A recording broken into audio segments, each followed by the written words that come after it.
সবাই কেমন আছেন?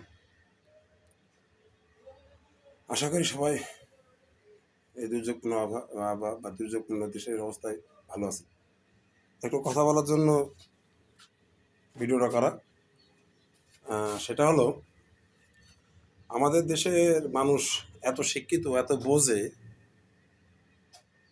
কিন্তু কিছু কিছু ভুলভাল কথা বলে শুধু সরকারের বিরোধিতা করা লাগবে বলে।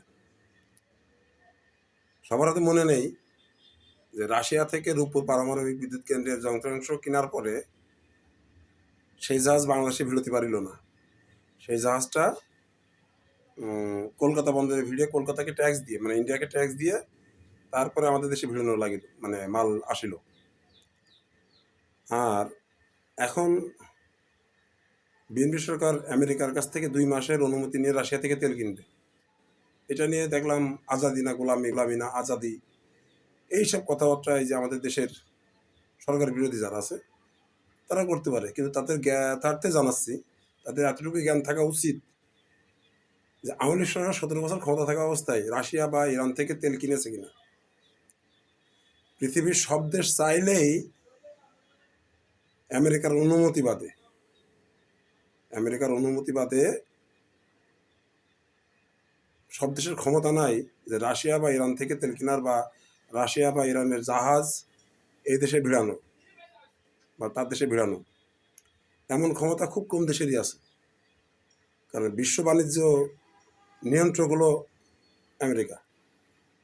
তাদের কথার বাইরে যে আপনি আছে তেল কিনবেন, আপনাকে তারা ছেড়ে দেবে, এই আশা করাই যাবে না। আর আমাদের দেশে যারা অতি শিক্ষিত, আমাদের চৌকাছায় আছে অনেকে অতিষ্ঠিত, উনি বোঝেই না যে নিষেধাজ্ঞা কারে বলে। ইরানের বেশিরভাগ তেল উৎপাদন কোম্পানি, রাশিয়ার বেশিরভাগই তেল উৎপাদন কোম্পানি, রাশিয়া বা ইরানের বেশিরভাগ জাহাজ আমেরিকা নিষেধাজ্ঞা দেওয়া। এবার আমেরিকা থেকে তেল কেনার পরে যদি আমেরিকার অনুমতি বাদে রাশিয়া থেকে তেল কিনে বা ইরান থেকে তেল কিনে, তাহলে বাংলাদেশের যে গার্মেন্টস শিল্প বা যে পণ্যগুলো আমরা রপ্তানি করি, এই শিল্পের কি হবে? এই অতি শিক্ষিতদের এটা মাথায় নেই। আমি মূর্খ মানুষ, সেই হিসেবে কথাটা আপনাদের বললাম, আপনারা একটু ভেবে দেখবেন। ধন্যবাদ সবাইকে।